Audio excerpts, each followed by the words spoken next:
Friends, welcome back to CM tech after so much long time அப்படின்னு சொல்லலாம். ஏன்னா கிட்டத்தட்ட வந்து நான் கடைசியாக வந்து வீடியோ போட்டே 3 மாதம் இருக்கும். கடைசியாக நான் பைக் பிளாக் போன வீடியோ போட்டேன்னு எனக்கே மறந்து போயிட்டு. ஸோ வந்து அது வந்து ஒரு பெரிய கதைன்னு சொல்லலாம். ஸோ இன்னைக்கான வீடியோ என்ன பார்த்தீங்கன்னா, நம்ம திருநெல்வேலியிலேருந்து ஈரோடு பைக்கில் ட்ராவல் பண்ண போகிறோம். ஸோ இந்த ட்ராவல் ஜேர்னியில் நான் என்னென்ன இஷ்யூஸ் ஃபேஸ் பண்ணேன், என்னென்ன ப்ராப்ளம்ஸ் நான் ஃபேஸ் பண்ணேன், என்னென்ன அட்வான்டேஜஸ் இருந்து எனக்கு என்னென்ன பெனிஃபிட்ஸ்லாம் இருந்துச்சு, ஸோ என்னென்ன ப்ராப்ளம்ஸ்லாம் இருக்குது அப்படிங்கிறத தாண்டி இதுக்கு முன்னாடி நம்ம channel already Tirunelveli to Coimbatore போயிருந்தோம். அதோட வீடியோ பார்த்தீங்கன்னா கிட்டத்தட்ட வந்து ஒரு 400 கிலோமீட்டர் வரும். So 400 kilometre 8 hours journey. So எவ்வளோ பெட்ரோல் போட்டேன் அந்த மாதிரி விஷயங்கள்லாம் சொல்லியிருந்தேன். அதுக்கப்புறம் பார்த்தீங்கன்னா திருநெல்வேலி டு பெங்களூர் போயிருந்தேன். ஸோ அது பார்த்தீங்கன்னா 650 கிலோமீட்டர்ஸ், கிட்டத்தட்ட 12 hours ஜேர்னி. ஸோ அந்த வீடியோலாம் நீங்கள் பார்க்காம இருந்தீங்கன்னா பார்த்தீங்கன்னா ஒரு கிளான்ஸ் உங்களுக்கு ஐடியா கிடைக்கும். ஸோ அதெல்லாம் தாண்டி இந்த வீடியோ நம்ம என்ன பேச போகிறோம்னா, RTR 160 வாங்குறத பொறுத்து நீங்கள் லாங் ரைட் போகிறதுனால என்னென்ன பெனிஃபிட்ஸ்லாம் இருக்குது, என்னென்ன ப்ராப்ளம்ஸ்லாம் ஃபேஸ் பண்ணுறீங்க அப்படிங்கிற ஒரு சின்ன கிளான்ஸான வீடியோ இருக்கும். ஸோ வீடியோ மேபி லென்த்தாக இருக்கலாம். உங்களுக்கு இந்த வீடியோ பிடிச்சா லைக் பண்ணுங்க. வாங்க ஃப்ரெண்ட்ஸ் பார்க்கலாம்.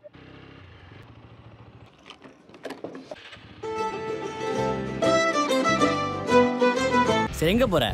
காசியா ராமேஸ்வரமா? இதுதான் சுகமா கடவுளின் வரமா? RTR 160 டேங்க் கெப்பாசிட்டி பார்த்தீங்கன்னா 12 liters. கிட்டத்தட்ட வந்து ரிசர்வே வந்து 1.5 லிட்டர் வந்துடும்.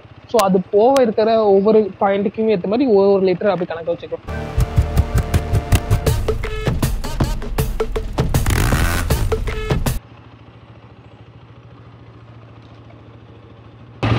இப்போ உண்டாண்ணா, இப்போ உண்டா தேங்க்ஃபுல்ண்ணா.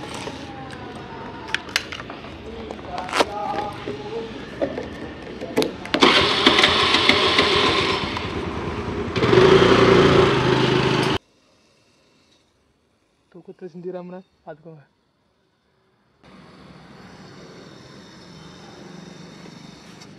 போதும்.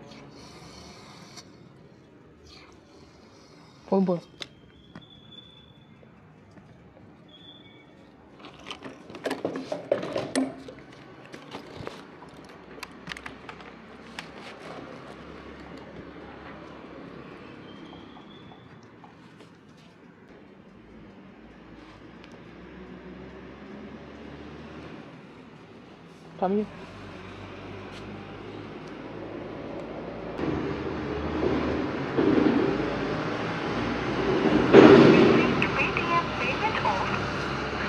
பில்லு கிடைக்குமா?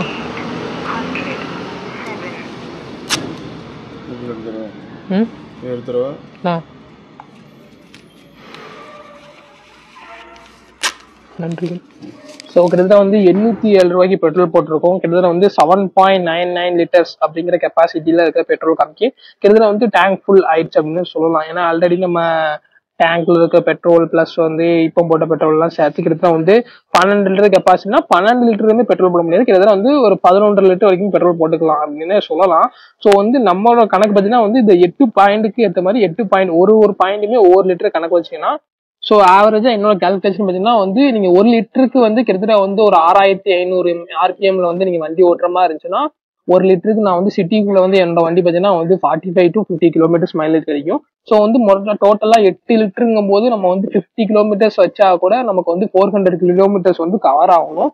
ஸோ அந்த 400 கிலோமீட்டர்ஸ் கவர் பண்றதுக்கு நம்ம வந்து அர்பன் மோட்ல கிட்டத்தட்ட வந்து ஒரு 6500 RPMக்கு மேல வந்து ரைஸ் பண்ணாம ஒரு 80 to 85 கிலோமீட்டர் ஸ்பீட்ல மெயின்டைன் பண்ணோம்னா நம்மள வந்து இந்த 400 கிலோமீட்டர் வந்து இந்த 8 லிட்டர்ஸ்ல வந்து அச்சீவ் பண்ணலாம். ஸோ இது வந்து வேரி ஆகலாம். ஒரு அப்ராக்சிமேட்டா நமக்கு வந்து ஒரு 350 to 400 கிலோமீட்டர்ஸ், ஒரு 55, அதாவது 50 கிலோமீட்டர் மைலேஜ்ங்கிறது வந்து நம்ம ஸ்டெடியான ஸ்பீட்ல மெயின்டைன் பண்ண முடியாது. சில டைம்ஸ் வந்து க்ரூசிங் ஸ்பீட் அதிகமா இருக்கும், சில டைம் வந்து நம்ம டிராஃபிக் ஜாம்ல வெயிட் பண்ணுவோம், சில டைம் பார்த்தீங்கன்னா வந்து கொஞ்சம் ஹைவே ஸ்பீடா இருக்கும்போது ஹைவே வந்து கிளீனா இருக்கும்போது நம்ம ஸ்பீட் இன்னும் கொஞ்சம் இன்க்ரீஸ் பண்ணுவோம். ஸோ முடிஞ்ச அளவுக்கு நீங்க வந்து ஒரு 89 கிலோமீட்டருக்கு மேல போனீங்கன்னா இந்த பைக்ல பார்த்தீங்கன்னா ஸ்ட்ரெஸ் லைட் வந்து எரிய ஆரம்பிச்சிடும். ஸோ நீங்க 6500 RPMல வந்து நீங்க மெயின்டைன் பண்ணும்போது நீங்க வந்து 50 கிலோமீட்டர்ஸ் மைலேஜ் வந்து அச்சீவ் பண்றது கொஞ்சம் ஈஸியா இருக்கும் அப்படின்னு சொல்லலாம். ஸோ நீங்க அரௌண்ட் பார்த்தீங்கன்னா வந்து ஒரு 4500 5000 RPMல நீங்க மெயின்டைன் பண்ற மாதிரி இருந்துச்சுன்னா நீங்க அசால்ட்டா வந்து 50 கிலோமீட்டர்ஸ் மெயின்டைன் பண்ணலாம். அதே மாதிரி பார்த்தீங்கன்னா வந்து 8 ஹவர்ஸ்க்கு மேல கொஞ்சம் ஜெர்னி ஆகும், டைம் ஆகும். ஸோ வந்து ஓவரால் பார்த்தீங்கன்னா வந்து நீங்க 370 கிலோமீட்டர்ஸ் வந்து நம்ம வந்து 8 ஹவர்ஸ் நான் ஸ்ட்ரெச்சா ஓட்டிக்கு வந்து நம்ம அச்சீவ் பண்ண முடியாது. அது வந்து நம்ம பாடி ஹெல்த் எல்லாத்தையுமே பார்க்க வேண்டியிருக்கு. ஸோ வந்து திருநெல்வேலி டு மதுரை கிட்டத்தட்ட வந்து ஒரு 160 170 கிலோமீட்டர்ஸ் வரும். ஸோ அப்ராக்சிமேட்டா 165 கிலோமீட்டர்ஸ் வரும். ஸோ இந்த 165 கிலோமீட்டர் நீங்க நான் ஸ்டாப்பா ஸ்ட்ரெஸ் இல்லாம ஓட்டலாம். ஏன்னா வந்து உங்க பாடி அதுக்கு ஏற்ற மாதிரி அடாப்ட் ஆயிருக்கும். ஸோ வந்து ரைட் பண்ற பார்த்தீங்கன்னா அப்பாச்சி ஆர்டிஆருமே நீங்க வந்து லாங் டேர்மா அப்படின்னா வந்து நான் ஸ்ட்ரெஸ் இல்லாம ஆஃப் பண்ணாம நீங்க 150 கிலோமீட்டர்ஸ் வரைக்கும் ஓட்டலாம்னு சொல்லிட்டு டிவிஎஸ்ஏ கிளைம் பண்றாங்க. ஸோ வந்து 150 கிலோமீட்டர்ஸ்ங்கிறது கிட்டத்தட்ட வந்து ஒரு 3 hours ஜேர்னி. அதாவது நீங்க வந்து நான் ஸ்டாப்பா ஓட்டுற மாதிரி 3 hours வந்துடலாம். நீங்க என்ன கிலோமீட்டர் ஸ்பீட்ல வந்து மெயின்டைன் பண்றீங்க அதை பொறுத்தா இருக்கு. ஸோ ஸ்டார்டிங்கே சொன்ன மாதிரி 6500 RPM குள்ளே நீங்க மெயின்டைன் பண்ற மாதிரி இருந்துச்சுன்னா உங்களுக்கு வந்து ஈஸியா வந்து ஒரு 3 லிட்டர்ஸ் இல்லை 3.5 லிட்டர்ஸ்லேயே வந்து நீங்க வந்து 200 இல்லை 150 கிலோமீட்டர்ஸ் ஈஸியா அச்சீவ் பண்ணலாம். ஸோ இந்த ஜேர்னில நான் எவ்வளவு அச்சீவ் பண்ணேன் அப்படின்னா 4:40 எடுத்து வந்து திருநெல்வேலி ஸ்டார்ட் பண்ணி கிட்டத்தட்ட வந்து ஒரு 7:20 நான் வந்து மதுரை ரீச் பண்ணும்போது எனக்கு கிட்டத்தட்ட வந்து 8 லிட்டர் பெட்ரோல் 3.5 லிட்டர் பெட்ரோல் வந்து யூஸ் ஆயிருக்குது.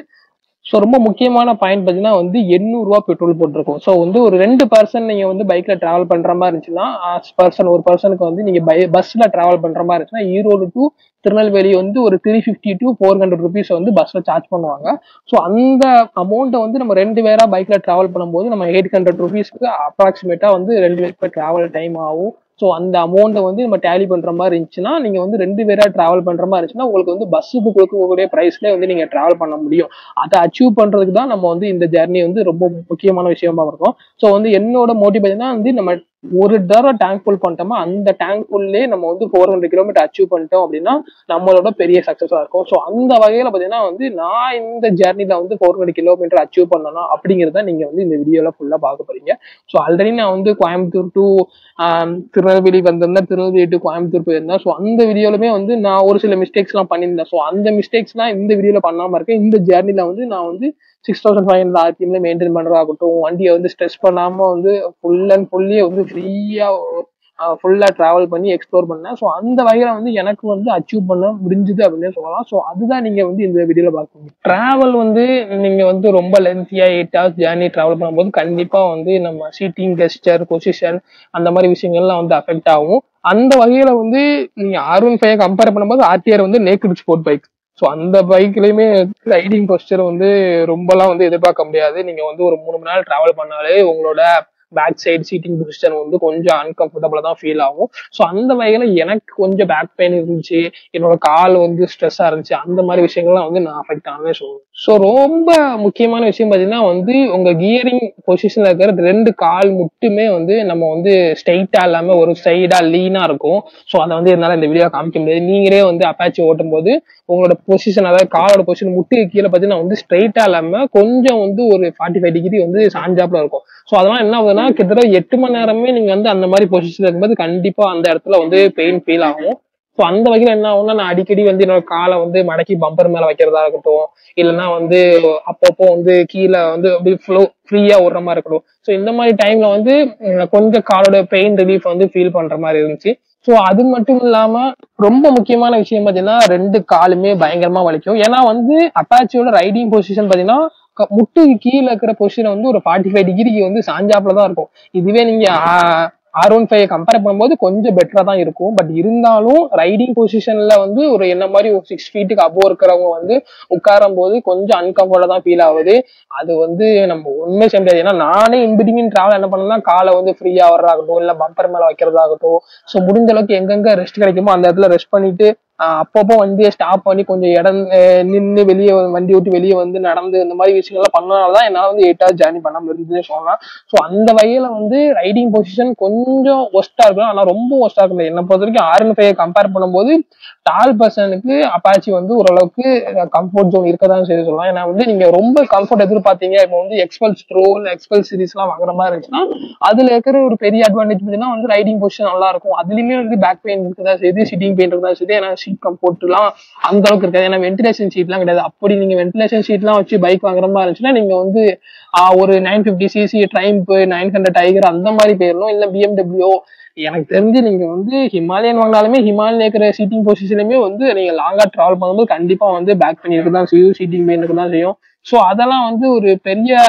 டிஸ்அட்வான்டேஜ் நம்ம சொல்ல முடியாது. ஸோ லாங் டிராவல் பண்றவங்களுக்கு பெயின் பார்த்தோம்னா செய்யும், அதுக்கு இந்த மாதிரி ரெஸ்ட் எடுத்துட்டு டிராவல் பண்றது பெட்டரா இருக்கும் அப்படின்னு சொல்லலாம். ஸோ அந்த வகையில நம்ம வந்து இப்போ எக்ஸ்பல்ஸ் கம்பேர் பண்ணும்போது எக்ஸ்பல்ஸோட மைலேஜ் வந்து ட்ராய் கிளைம் பண்றது 39 தான். ஸோ நீங்க வந்து ஒரு 40 கிலோமீட்டர்ஸ் அச்சீவ் பண்ற மாதிரி இருந்துச்சுன்னா நீங்க வந்து அதுக்கேற்ற மாதிரி ஆர்பிஎம் மெயின்டைன் பண்ணாதான் நீங்க 40 கிலோமீட்டர் அச்சீவ் பண்ண முடியும்.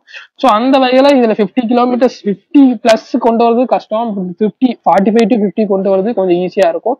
ஸோ அதனால வந்து பெட்ரோலோட செலவு வந்து கொஞ்சம் கம்மியாகும். ஸோ அதுல வந்து கிடைக்கிற கம்ஃபோர்ட் ஜோனுக்கு இந்த பெட்ரோல்ல உங்களுக்கு ஒரு பெரிய அட்வான்டேஜ் இருக்கும். ஸோ வந்து மெயின்டெனன்ஸுமே வந்து அதை கம்பேர் பண்ணும்போது இது ஒரு மெயின்டெனன்ஸ் வந்து கம்மியா தான் இருக்கும். ஸோ இந்த இது வரைக்குமே வந்து எனக்கு ரொம்பலாம் பெரிய மெயின்டெனன்ஸ் பேச நீங்க லாங்கா டிராவல் பண்ற மாதிரி இருந்துச்சுன்னா ஸோ நீங்க ஒரு 5 ரூபா 10 ரூபா ஆயில் அப்படின்னா வந்து ஆயில செயின்ல லூப் பண்ணிடலாம். ஸோ வந்து பெரிய செயின் லூப்பிங் சிஸ்டம்லாம் பண்ணணும் அவசியம் கிடையாது. ஸோ ஆயில் கூல்டு இன்ஜின்னால கிட்டத்தட்ட வந்து செமிசிந்தட்டிக் ஆயில வந்து ஒரு 2500 to 3000 கிலோமீட்டர் ஒன்ஸ் மாத்திராவே போதும். ஒரு 850 ரூபா 900 ரூபா வரும். ஸோ ஆயில் ஃபில்டருமே 50 ரூபா தான் வரும். ஸோ இந்த வகையில வந்து இது வந்து ஆயில் கூல்டருக்குலாம் ரொம்ப பெரிய விஷயம். நம்ம வந்து லிக்யூட் கூல் இன்ஜின் இப்போ MT-115 வாங்கலாம், இல்லை R15 வாங்கலாம். இந்த மாதிரி விஷயங்கள்லாம் வந்து அதுல மெயின்டெனன்ஸ் காஸ்ட் கொஞ்சம் இதோட அதிகமா இருக்கும்னு சொல்லலாம். ஸோ அந்த வகையில அப்பாச்சி ஆர்டிஆர் பல வருஷமா வந்து மெயின்டெனன்ஸ் ஃப்ரீ வந்து ரொம்ப கம்மியா வந்து ரொம்ப ரகடா யூஸ் பண்ணலாம் அப்படின்னு நீங்க சொல்லலாம். பட் வந்து நீங்க ரொம்ப ரகடா யூஸ் பண்றீங்க அப்படின்னா இப்போ வந்திருக்க அப்பாச்சி ஆர்டிஆர் 160 வந்து அதுக்கு ஒருத்தர் சொல்லலாம். ஏன்னா நீங்க ஒரு தடவை கீழே போட்டாலே ஃப்ரண்ட் ஃபோக், அதாவது பாத்தீங்கன்னா ஃப்ரண்ட் ஃபோக்கு வந்து ஈஸியா டேமேஜ் ஆயிரும். பாத்தீங்கன்னா வந்து ஃப்ரண்ட் ஹெட்லைட்டா இருக்கட்டும், ஃபோக் ஆகட்டும், அப்புறம் ஹேண்டில் பேரை வந்து இதோட நான் 3 டைம் ஹேண்டில் பேரை வந்து சேஞ்ச் பண்ணிருக்கேன். அது வந்து ஒரு தனி வீடியோவே போடலாம். ஸோ இந்த வண்டியில இருக்கிற பில்ட் குவாலிட்டியை பத்தி தனியாவே நம்ம வந்து எக்ஸ்பிளைன் பண்ணலாம். ஸோ அந்த அளவுக்கு நிறைய டிஃபெக்ட் இருக்கு, நிறைய அட்வான்டேஜஸ் இருக்கு. ஸோ சொல்லிட்டே போலாம் சொல்லலாம். அதை பத்தி நம்ம வந்து ஒரு கம்ப்ளீட்டான கைட் வீடியோ போடுறோம். ஸோ நீங்க இப்போ 2025 அப்பாச்சி ஆர்டிஆர் 160 வாங்குற மாதிரி ஆச்சுன்னா ஸோ அதுல இருக்கிற என்ன பெனிஃபிட்ஸ் இருக்கு, ஸோ அதுல இருக்கிற loop holes and path holes, என்னென்ன ப்ராப்ளம்ஸ், அதை பத்தி நம்ம டெடிகேட்டடா வீடியோ போடலாம். ஸோ இந்த அப்பாச்சி ஆர்டிஆர் 160 வந்து இந்த 3 மோட்ஸ் கொடுத்துருக்காங்கன்னு எல்லாருக்குமே தெரியும். பட் இந்த 3 மோட்ஸ் வந்து நீங்க வந்து அக்ரெஷனா யூஸ் பண்ணும்போது மைலேஜ் டிராப் இருக்கதான் செய்யும். ஸோ நான் ஸ்போர்ட்ஸ் மோட்லயே வந்து திருநெல்வேலி டு இல்ல கோயம்புத்தூர் வந்தா, இல்ல திருநெல்வேலி டு ஈரோடு வரேன், திருநெல்வேலி டு பெங்களூர் போறேன், எங்க போனாலுமே ஸ்போர்ட்ஸ் மோட்ல போகும்போது என்னோட மைலேஜ் டிராப் வந்து ரொம்ப அக்ரெஷனா கம்மியாகும் சொல்லலாம். ஏன்னா வந்து அப்போ ஆர்பிஎம்மோட லெவல் பார்த்தீங்கன்னா 6500 வந்து நம்ம மெயின்டைன் பண்ணும்போது நீங்க வந்து ஒரு 70+ கிலோமீட்டர் ஸ்பீட்ல போகும்போது ஆர்பிஎம் பார்த்தீங்கன்னா வந்து 700க்கு அபோவ் போகுது. ஸோ வந்து அப்ராக்சிமேட் அதிகபட்சமா இருக்கக்கூடிய ஆர்பிஎம் பார்த்தீங்கன்னா வந்து இதுல 10,000 இருப்பாங்க. ஆனா நீங்க வந்து என்னதான் ஃபோர்ஸ் பண்ணாலும் இல்ல வந்து ஒரு 8000 ஆர்பிஎம் அச்சீவ் பண்றது ரொம்ப கஷ்டம். 7250 ஆர்பிஎம் தான் அதிகபட்சமாவே இது நான் இதுக்கு அச்சீவ் பண்ணியிருக்கேன். ஸோ 8000 ஆர்பிஎம் நீங்க அச்சீவ் பண்ற மாதிரி இருந்துச்சுன்னா மைலேஜ் வந்து ரொம்ப அதிகமா டிராப் ஆகும். கிட்டத்தட்ட வந்து ஒரு 30 கிலோமீட்டர், கிட்டத்தட்ட 15 கிலோமீட்டர் வந்து நான் டிராப் பண்ற மாதிரி இருக்கீங்க வந்து. ஏன்னா வந்து உங்களோட டாப் ஸ்பீட் பார்த்தீங்கன்னா வந்து 120 வரைக்கும் நீங்க வந்து புஷ் பண்ணலாம். நான் வந்து 117 வரைக்கும் புஷ் பண்ணிருக்கேன். ஸோ அப்படிங்கும்போது நான் ரொம்ப அக்ரெஷனா வந்து நீங்க ஓட்டும் போது ரொம்ப மைலேஜ் வந்து ரொம்ப ஃபாஸ்டா டிராப் ஆகும். ஸோ அந்த வகையில நீங்க வந்து நான் வந்து ஒரு ஸ்போர்ட்ஸ் பைக்கை ஒரு டூரர் பைக்கா மாத்தணும்னு நினைக்கிறேன். ஏன்னா வந்து எனக்கு ஸ்போர்ட்ஸ் பைக்ல வந்து வேகமா போகணும் அப்படிங்கிற மாதிரி கிடையாது, ஜேர்னி என்ஜாய் பண்ணணும். ஸோ டிராவல் என்ஜாய் பண்ற மாதிரி இருந்துச்சு, ஒரு பட்ஜெட்ல டிராவல் பண்ற மாதிரி இருக்கு அப்படின்னா ஈக்குவல் டு பஸ். நீங்க வந்து ஒரு 2 பேர் டிராவல் பண்ற மாதிரி இருக்குன்னா பஸ்ஸுக்கு எவ்வளவு எக்ஸஸ் செலவு பண்றீங்களோ அதே பட்ஜெட்ல இருந்து நீங்க வந்து பைக்ல டிராவல் பண்ற மாதிரி இருக்கும் அப்படின்னா கண்டிப்பா வந்து அப்பாச்சி ஆர்டிஆர் ஒர்த்து தான். ஏன்னா வந்து நீங்க திருநெல்வேலி டு ஈரோடு வர்றீங்கன்னா பஸ்ஸுக்கு வந்து 350 to 400 ரூபீஸ் சார்ஜ் பண்றாங்கன்னா அந்த பட்ஜெட்லயே வந்து 2 பேர் டிராவல் பண்ணா நீங்க வந்து பைக்ல வந்துடலாம். ஸோ அது போக எக்ஸ்ட்ரா வர மெயின்டெனன்ஸ் கண்டிப்பா இருக்கதான் செய்யும். இதுதான் சொல்ல மாட்டேன், அது வந்து நீங்க ஷேர் பண்ணிக்கணும். ஸோ மெயின்டெனன்ஸை பார்க்காம நீங்க வந்து பஸ்க்கு கொடுக்குற எக்ஸ்பென்ஸ்ல வந்து கண்டிப்பா அப்பாச்சில வந்து நீங்க எந்த ஊருக்கா இருந்தாலும் போகலாம். ஸோ அதுல வந்து ஒவ்வொரு ஊருக்கு ஏற்ற மாதிரி போகும். சில ஊருக்கு பிரைஸ் டிஃபரன்ஸ் இருக்கு. ஸோ நீங்க வந்து இதுவே ஒரு ஏசி பஸ்ல டிராவல் பண்ற மாதிரி இருந்துச்சுன்னா வந்து 600 பே பண்ற மாதிரி இருந்துச்சுன்னா அதே 600 ரூபாய்க்கு கூட 200 பே பண்ணீங்கன்னா நீங்க சிங்கிள் பர்சனா வந்து 8 hours நீங்களே டிராவல் பண்ணி வந்துடலாம். ஸோ இந்த மாதிரி ஒரு சில பெனிஃபிட்ஸும் இருக்குதான் சொல்லலாம். ஸோ நீங்க டிராவல் பண்ணணும் முடிவு பண்ணிட்டீங்கன்னா நீங்க டியோல கூட டிராவல் பண்ணலாம். ஏன்னா வந்து ஹிமாலயன் தான் வாங்கணும், இல்லை வந்து எக்ஸ்பல்ஸ் தான் வாங்கணும், KTM 390 தான் வாங்கணும் அப்படின்னா எந்த மைண்ட் செட்டுமே இல்லை. நீங்க ஈவன் எக்ஸல் கூட டிராவல் பண்ணலாம். அது உங்களோட பொசிஷனை பொறுத்து இருக்கு. ஸோ வந்து கொஞ்சம் ஓவராலா கம்ஃபர்ட் வேணும், லாங் டைமா யூஸ் பண்ற மாதிரி இருந்துச்சுன்னா 160cc இஸ் பெட்டர். ஏன்னா நீங்க வந்து ஒரு MT-15 இருந்தா கூட போதும், FZ இருந்தா கூட போதும், NS200 ஆக்கலாம், NS150 ஆக்கலாம், என்ன வாட்டவர் என்ன பைக் இருந்தாலுமே அதை நீங்க எப்படி யூஸ் பண்றீங்க பார்த்தா இருக்கும். ஸோ அந்த வகையில் அப்பாச்சி வந்து ஒரு லோ மெயின்டெனன்ஸ் பைக்கா இருக்கலாம். ஸோ ஒரு அளவுக்கு ஒரு டீசென்டான மைலேஜ் கிடைக்கும். ஸோ இன்னும் ஒரு சில பேர் பார்த்தீங்கன்னா வந்து இந்த பைக்கை வந்து ரேபிடோக்கு யூஸ் பண்றாங்க. நானும் ரேபிடோக்கு யூஸ் பண்ணியிருக்கேன், ஸ்விக்கி டெலிவரிக்கு யூஸ் பண்றாங்க. ஸோ அந்த வகையில சிட்டி யூசேஜுக்குமே வந்து இதுல இருக்கிற ஒரு சில ஃபீச்சர்ஸ் வந்து அல்டிமேட்டா யூஸ் ஆகுது. ஸோ வந்து நீங்க சிட்டிக்குள்ள இருக்க மாதிரி இருந்துச்சுன்னா ஒரு நாள் தாராளமா வந்து ஒரு 100 ரூபாய்க்கு பெட்ரோல் போட்டீங்கன்னா லோக்கல் யூஸ் பண்ற மாதிரி இருந்துச்சுன்னா ஈஸியா 45 to 50 கிலோமீட்டர்ஸ் அச்சீவ் பண்ணலாம். லாங்குக்குமே அதே 45 to 50 கிலோமீட்டர்ஸ் அச்சீவ் பண்ணிடலாம். ஸோ அந்த வகையில எனக்கு இந்த பைக் வந்து ரொம்ப பிடிச்ச பைக் அப்படின்னு சொல்லலாம். ஸோ இதுல வந்து என்னதான் நான் வந்து குறைகள் சொன்னாலும் நிறைகள் சொன்னாலும் உங்களுக்கு இந்த பைக் எப்படி இருக்குன்னு சொல்லிட்டு உங்களோட விஷயத்த நீங்க வந்து எக்ஸ்ப்ளோர் பண்ணலாம். ஸோ ஒரு சில பேர் வந்து ஆல்ரெடி நம்ம போட்ட வீடியோல வந்து நிறைய கேள்விகள் கேட்டிருந்தாங்க. அதை வந்து நம்ம டெடிகேட்டடா வீடியோ போட்டு அதுல சால்வ் பண்ணணும்னு நினைக்கிறேன். ஸோ அது வந்து கூடிய சீக்கிரம் நடக்கும் அப்படின்னு நம்புறேன். ஸோ மேபி இந்த வீடியோக்கு வியூஸ் வந்துச்சுன்னா இது மாதிரி இன்னும் கொஞ்சம் டிராவல் வீடியோஸ் போடலான்னு இருக்கேன். ஸோ அப்கமிங்கா வந்து ஒரு ஊட்டி பிளான் ஒரு பிளான் பண்ணிருக்கேன். ஸோ மேபி எனக்கு மெயின்டெனன்ஸ் பத்தி அவ்வளவா விஷயங்கள் நான் சொல்ல விரும்பல. ஏன்னா வந்து நான் இந்த வண்டியில வந்து ரொம்ப அஃபெக்ட் ஆயிருக்கேன் அப்படின்னு சொல்லலாம், ரொம்ப சந்தோஷப்பட்டிருக்கேன்னு சொல்லலாம். என்னோட first bike. So first bike வந்து எல்லாருமே வந்து ரொம்ப பொண்டாட்டி மாதிரி பாதுகாப்பாங்க. எனக்கு பொண்டாட்டி சொல்வதை தாண்டி எனக்கு அஸ் அ பைக் லவரா எனக்கு இந்த வண்டி ரொம்ப பிடிச்சிருக்குன்னே சொல்லலாம். ஸோ என்னதான் இருந்தாலும் நம்ம ஃபைனலா வந்து ஈரோடு வந்து ரீச் ஆயிட்டோம். நீங்க வந்து வீடியோ ஃபுல்லா பாத்தீங்கன்னா உங்களுக்கே தெரிஞ்சிருக்கும். ஸோ இந்த ஜெர்னில வந்து 375 கிலோமீட்டர்ஸ் வந்து ஒரு நாள் டிராவல் பண்ணியிருக்கேன்.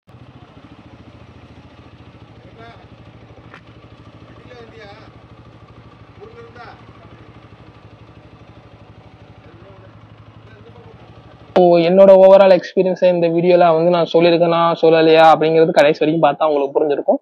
ஸோ மேபி இந்த வீடியோ வந்து உங்களுக்கு யூஸ்ஃபுல்லா இருந்துச்சுன்னா ஒரு thumbs up or thumbs down whatever உங்க விஷ் கொடுக்கலாம். ஸோ இதே மாதிரி அடுத்து நம்ம நல்ல வீடியோல பார்க்கறதுக்கு ட்ரை பண்ணுவோம்.